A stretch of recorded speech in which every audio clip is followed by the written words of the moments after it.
Assalamualaikum, halo teman-teman, jumpa lagi bersama saya. Pagi harinya diguyur hujan. Nah, hujan ini dari semalam ya, jadi semuanya tidak ada yang keluar, semuanya pada bubuk cantik. Tadi itu nenek aku sudah ke atas, sudah ngambil sayur teman-teman, dan sudah mempersiapkan menu makan siangnya. Saya tinggal memasaknya nanti ya, dan sayurannya sudah saya bersihin, tinggal ditumis-tumis kayak gitu. Nah teman-teman, di kesempatan video kali ini karena saya tidak ada konten sama sekali, nah aku mau membahas biaya waktu aku pindah majikan ya, dan juga gaji terbaru saya sebagai seorang TKW Taiwan di majikan aku yang baru teman-teman. Dan abaikan pemandangan yang ada di belakang backgroundnya, karena ini aku ada di lantai 3, jadi di gudang, di kebun sayurnya Simbah. Ceritanya hari ini saya mau berbagi cerita, berbagi pengalaman tentang perjalanan saya pindah majikan kemarin ya. Nah, adapun biaya-biaya yang saya serahkan ke agensi, karena saya masih tetap memakai jasa agensi ya teman-teman. Dan untuk agensiku saya tidak pindah, tetap seperti yang dulu. Agensiku pertama kali ke Taiwan sampai sekarang masih sama ya teman-teman. Setiap agensi mungkin peraturannya dan biayanya juga beda ya teman-teman, saya nggak tahu juga.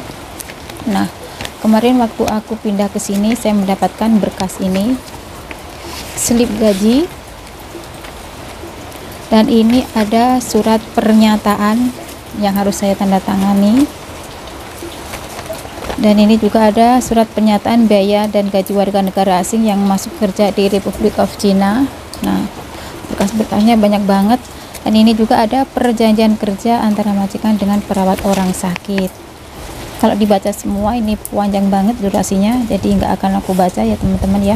Jadi semua TKW pasti dapat berkas ini ya kalau bekerja di Taiwan. Nah teman-teman, untuk rincian biaya waktu aku pindah kemarin itu ke majikan aku yang baru ini ya, dari Ome ke Hsinchu di sini, agensi meminta biaya 8.000 NT. 8.000 NT itu terdiri dari 3.000 NT buat ARC, 2.000 NT untuk jasa mencarikan job yang baru di sini, terus 1.000 NT lagi buat BPJS Ketenagakerjaan di Indonesia, dan 2.000 NT buat pengurusan dokumen baru ya. Jadi saya pindah ke sini ini semuanya baru, dokumen-dokumennya baru, KTP-nya juga baru. Jadi biaya-biaya untuk memakai jasa agensi ya, karena saya tidak bisa berjalan sendiri, saya memakai jasa agensi, dan dokumen itu harus diurus di KDI ya teman-teman ya, di KDI Taipei. Jadi biayanya itu 2.000 NT, 3.000 NT buat KTP, 2.000 NT untuk jasa job yang baru, 2 NT buat biaya BPJS Ketenagakerjaan di Indonesia, dan 2.000 NT untuk berkas dokumen yang baru. Dan biaya itu langsung diminta cash ya sama agensi, dan saya sudah menyerahkan uang 8.000 NT itu ke agensi waktu kemarin saya pindah ke sini ya.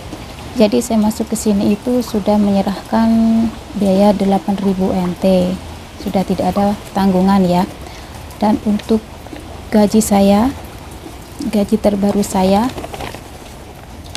yang ada di sini itu ini teman-teman, gaji terbaru saya itu 23.350 NT tapi kotor.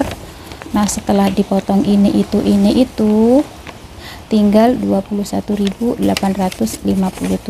atau 22.000 NT teman-teman, bersihnya segitu. Dan misalkan saya itu tidak ambil libur, nanti saya akan ditambah 700 NT. Kalau ambil libur, gaji saya tetap gaji pokok 22, kurang sedikit ya, 22.000 NT kurang sedikit seperti itu. Kalau misalkan ada minggu kelima, baru saya mendapatkan gaji 22.557 NT ya. Dan di sini dituliskan di sini di slip gaji saya. Untuk gaji cuti tahunan langsung dimasukkan di slip gaji saya ini. Nanti kalau sudah dapat setahun, di sini saya mendapatkan gaji 26.757, belum gaji bonusan jika aku tidak ada libur ya teman-teman ya. Kalau ambil libur ya tetap gaji pokok yang tertera di slip gaji ini. Nah, ini untuk biaya agensi setiap bulannya saya dipotong 1.500 NT, dan untuk askesnya 443.000 NT ya teman-teman ya. Jadi gaji saya bersih di sini itu 22.000 NT kurang sedikit, itu gaji pokok. Kalau saya tidak ambil libur ada tambahan sendiri kayak gitu. Dan nanti kalau sudah 1 tahun di sini langsung dimasukkan ke slip gaji saya, gaji cuti tahunannya 7 hari ya teman-teman. Alhamdulillah ya wis segini. Dan di sini saya memang tidak menego gaji karena kemarin itu sudah diperjelas sama agensi kalau majikan di Taiwan itu sekarang banyak mengambil pembantu yang berada di Indonesia yang non ya, jarang banget majikan yang ngambil pembantu yang sudah lama di Taiwan. Kebanyakan sekarang mengambil pembantu yang baru dari Indonesia yang masih non. Jadi gaji saya ini gaji standar seperti pada umumnya, seperti TKW baru yang barusan berangkat ke sini teman-teman. Yes, gak apa-apalah, disyukuri. Alhamdulillah, yang penting saya diberi kesehatan dan bisa bekerja, bisa mendapatkan gaji setiap bulannya. Yes, disyukurin saja seberapapun gaji saya yang saya terima dari sini ya teman-teman.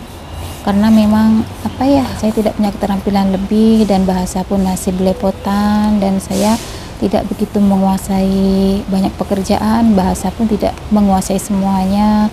Dengan gaji sebegitu alhamdulillah saya syukurin, terkecuali saya bisa menguasai segala bahasa di sini, pekerjaannya pun keterampilannya pun pengalamannya pun lebih dari segalanya. Saya pasti menego gaji karena saya sadar dengan kekurangan saya dan keterbatasan bahasa saya. Jadi saya tidak menego gaji, saya menerima gaji seberapapun yang dikasih majikan. Mudah-mudahan saya di sini betah, nyaman, dan majikannya baik. Dan untuk kebutuhan makan saya alhamdulillah di sini dicukupi teman-teman.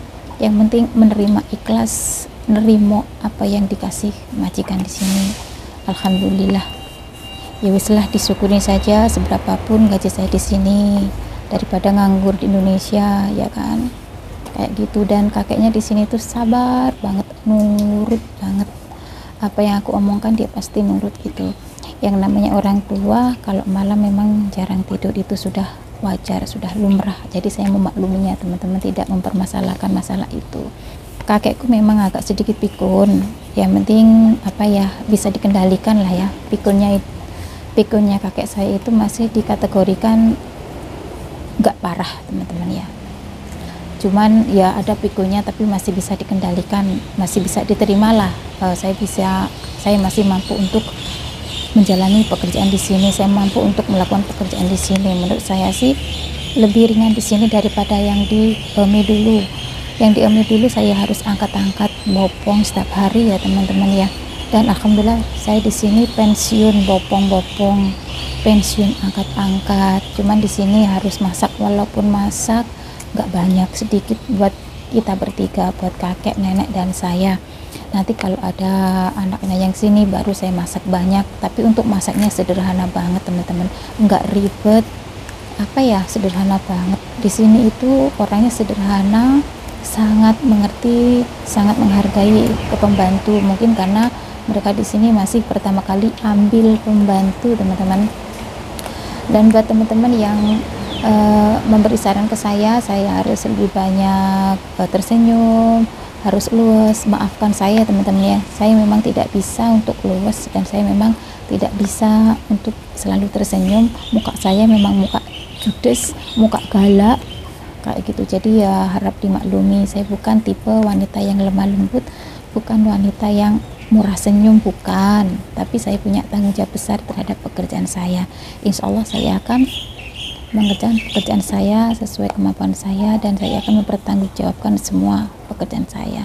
untuk kedisiplinan kerja, kejujuran jangan diragukan. Saya pasti mengutamakan itu ya teman-teman. Kedisiplinan dan kejujuran itu yang terpenting buat saya. Saya di sini betul-betul bekerja, tidak main-main. Jadi untuk ngevlognya ini pun saya mencari waktu yang longgar. Nah ini aku ngevlog seperti ini karena saya tidak bisa tidur teman-teman. Sebetulnya saya disuruh tidur sama nenek, misalkan kakeknya tidur, karena kalau malam sering begadang. Tapi karena saya tidak bisa, saya ke atas ke sini ambil vlog, bikin video. Jadi saya selalu mengutamakan pekerjaan saya terlebih dahulu. Dan untuk ngambil video, jika aku ada waktu longgar teman-teman, yang saya utamakan tetap, yang saya prioritaskan tetap pekerjaan utama saya menjaga lansia dan menjaga nenek di sini, membantu nenek di sini. Dan fokusnya di sini saya fokus jaga kakek ya teman-teman, bukan nenek. Kalau neneknya itu masih bisa segalanya, saya cuman bantu-bantu yang sekiranya nenek tidak mampu untuk mengerjakannya, tapi tidak 24 jam harus menjaga nenek, enggak.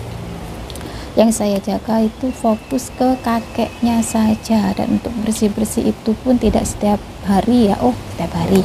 Kalau di lantai 1 untuk bersih-bersihnya itu setiap hari, untuk lantai 2 dan 3 itu 1 minggu sekali teman-teman. Dan untuk bersih-bersihnya yang di Taiwan tuh apa ya, untuk bersih-bersihnya ya umumnya lah ya, nggak berlebihan, nggak yang harus gimana gitu, nggak.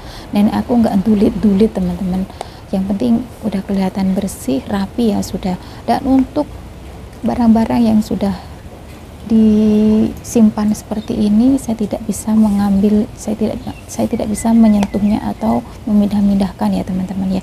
Jadi saya datang ke sini seperti ini ya wis seperti ini. Saya tidak berani memindah-mindah barang majikan tanpa disuruh, tanpa sepengetahuan mereka. Takutnya ada barang yang hilang atau barang pindah tempat terus kesulitan mereka mencarinya, terus saya menjadi tersangka. Nah itu yang aku jaga teman-teman. Jadi saya harus memperhatikan itu. Tidak semua orang Taiwan itu suka barang-barangnya dipindah-pindah tempat ataupun dibuang ya. Untuk barang-barang bekas pun di sini sangat berharga. Kalau sudah disimpan itu jangan dibuang, terkecuali mereka yang menyuruh harus dibuang ya dibuang. Seperti itulah teman-teman ya. Ini saya berdasarkan pengalaman saya, karena saya di Taiwan sudah 9 tahun, sudah ganti majikan yang ketiga kalinya ini. Jadi saya lebih paham, lebih jadi saya sangat paham dengan karakter dan sifat orang Taiwan. Jadi tidak semudah itu kita mindah-mindahkan barang tanpa sepengetahuan mereka, apalagi membuangnya. Botol bekas apapun itu jangan dibuang kalau mereka masih menyimpannya, terkecuali mereka minta tolong dibuang, ya dibuang saja. Nah teman-teman, segitu saja dulu penjelasan biaya perpindahan majikan dari majikan yang lama ke majikan yang baru ini, dan juga gaji terbaru saya sebagai seorang TKW Taiwan.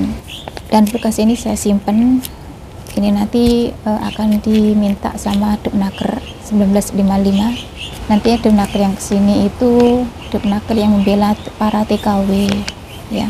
Jadi ini nanti saya serahkan biar dilihat-lihat kayak gitu teman-teman, dipertimbangkan. Biasanya itu ditanya-tanya hal-hal apa gitu teman-teman, tapi ya nggak begitu lah ya.